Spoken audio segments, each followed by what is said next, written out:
PPF दिलाव जौगान जाबोदों खिन्थु ruling गभर्नमेन्टआ अलरेडि दंखायोमोन अब्लाबो नोंथांमोन PPF दिलाव जौगान जाबोदों मा खारननि थाखाय जौगा जादों?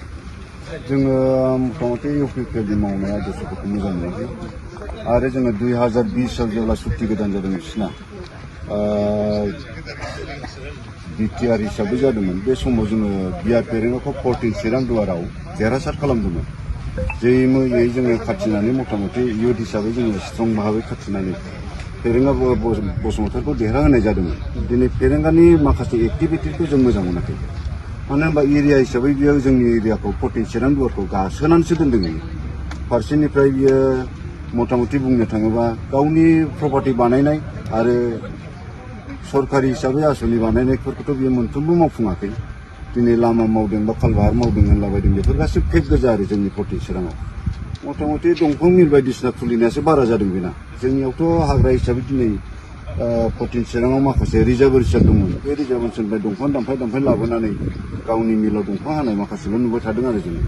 बिनि थाखायनो बिनि मावनायफोरखौ आदर्शफोरखौ जोङो मोजां मोननो थाखाय दिनै बिपिएफखौ लैहोर लैहोर फैनानै देरहासार खालामनानै जोङो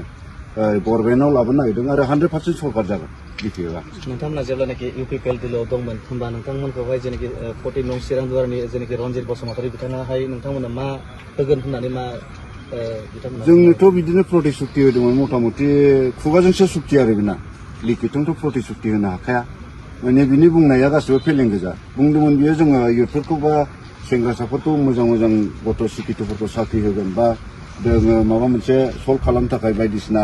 स्किम सेंसन होनानै सल्भ खालामगोन मावनानै जानो हानायनि मोन्थायखौ जों होगोन होनदोंमोन खिन्थु बे गासिबो फेलें गोजा आरो बिथाङा जेनाखि